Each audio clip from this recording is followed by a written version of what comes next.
Welcome back friends in our versatile group study YouTube channel. Friends, आज के video में हम लोग डीएलएड फोर्थ सेमेस्टर का जो हिंदी में अनिवार्य संस्कृत है उसके टॉपिक्स को क्लियर करेंगे। तो आइए देखते हैं। हमारा टॉपिक है अनिवार्य संस्कृत के पाठों का अध्ययन, नीति श्लोकों को कंठस्थ कराना। देखिए, इसमें पहला प्रश्न है, श्लोक, वंदना एवं नीतिपरक वाक्यों से क्या अभिप्राय है? तीनों का एक एक उदाहरण दीजिए। तो देखिए, श्लोकों से ज्ञान की वृद्धि होती है। अब देखिए, यहाँ पे एक श्लोक का उदाहरण दिया हुआ है। आप चाहे तो कोई और भी उदाहरण लिख सकते हैं, लेकिन फिलहाल मैं इस एग्जाम्पल को पढ़ देती हूँ।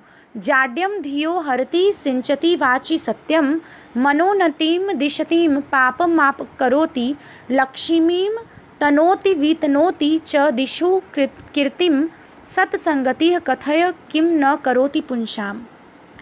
अब दूसरा है वंदना। वंदना से मन को शांति तथा शक्ति प्राप्त होती है। यहाँ पर देखिए, वंदना का उदाहरण दिया हुआ है। जय जय हे भगवती सुरभारती, त्व चरणों प्रणमामः, नाद तत्वमयी जय वागीश्वरी, शरणम ते गच्छामः। आगे देखते हैं नीति परक वाक्य। तो देखिए, नीति संबंधी श्लोकों के द्वारा नैतिकता तथा धार्मिक प्रवृत्तियों का ज्ञान होता है तथा सद्कार्य करने की प्रेरणा मिलती है।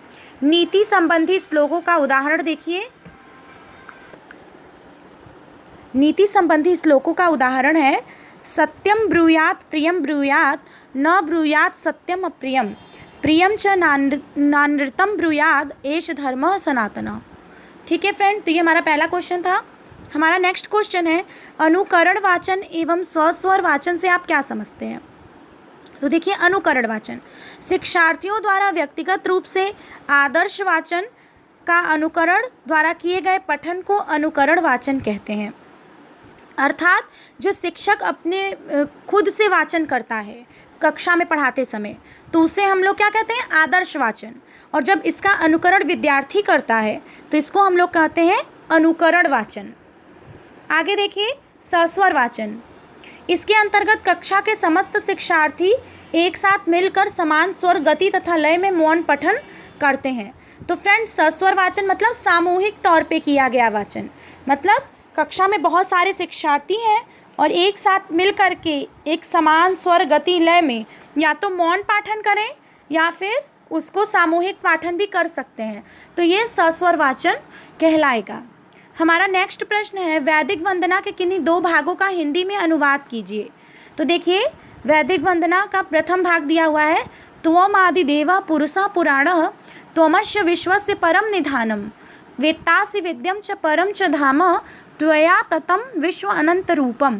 तो इसका हिंदी अनुवाद होगा, ये भगवान के लिए बोला गया है कि आप आदिदेव हैं, त्वम आदिदेवः पुरुषः पुराणः, मतलब प्राचीन पुरुष हैं और आप आदिदेव हैं।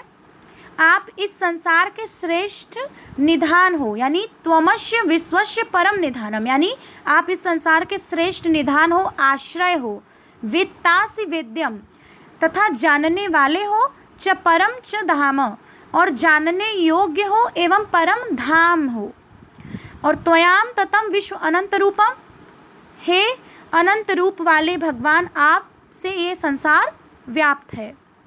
इसका दूसरा श्लोक देख लीजिए, ललित कलामयी ज्ञान विभामयी, वीणा पुस्तक धारिणी, मतिरास्ताम नो तव पद कमले, अयि कुंठा विषहारिणी, जय जय हे भगवती सुरभारती, तव चरणों प्रणमामः। ये भगवान सरस्वती की वंदना की गई है। वीणा पुस्तक धारिणी, आपको देख के भी लग रहा है कि वीणा पुस्तक कौन धारण करेगा? माँ सरस्वती ही धारण करेंगी। तो हे वीणा पुस्तक धारण करने वाली देवी, ललित कलामयी, अर्थात तुम ललित कला से युक्त हो, ज्ञान विभामयी, तुम प्रकाश स्वरूप हो, मतिरास्ताम नो तव पद कमले, अयि कुंठा विषहारिणी, हे कुंठा रूपी विष को दूर करने वाली देवी, तुम्हारे चरण कमलों में मेरी मति यानी आस्था रहे। मतिरास्ताम नो तव पद कमले, यानी तुम्हारे चरण कमलों में मेरी आस्था बनी रहे। जय जय हे भगवती सुरभारती, हे सरस्वती देवी, तुम्हारी जय जयकार हो, तव चरणों पर प्रणमाम, हम सब तुम्हारे चरणों में प्रणाम करते हैं।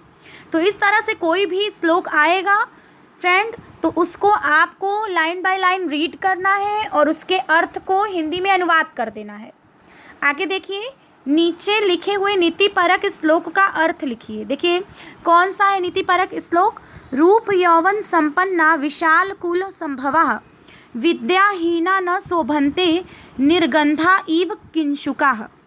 अब देखिए रूप यौवन संपन्ना, व्यक्ति चाहे कितना भी रूपवान हो, यौवन से परिपूर्ण हो।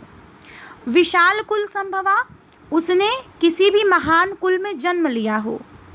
विद्याहीना न शोभन्ते, यदि वह विद्यारूपी धन से वंचित है तो निर्गंधा इव किंशुका, किंशुका जो है वो हम लोग कहते हैं टेसू के फूल को, तो उसकी स्थिति वही होती है जैसे बिना सुगंध के टेसू के फूल की होती है। निर्गंधा यानी बिना सुगंध के, ईव किंशुका टेसू के फूल की तरह। यानी विद्याहीन मनुष्य की जो गति होती है, स्थिति जो होती है, वो एक तरह से टेसू के फूल की तरह होती है। यानी टेसू का फूल जो होता है वो सुगंध के बिना होता है।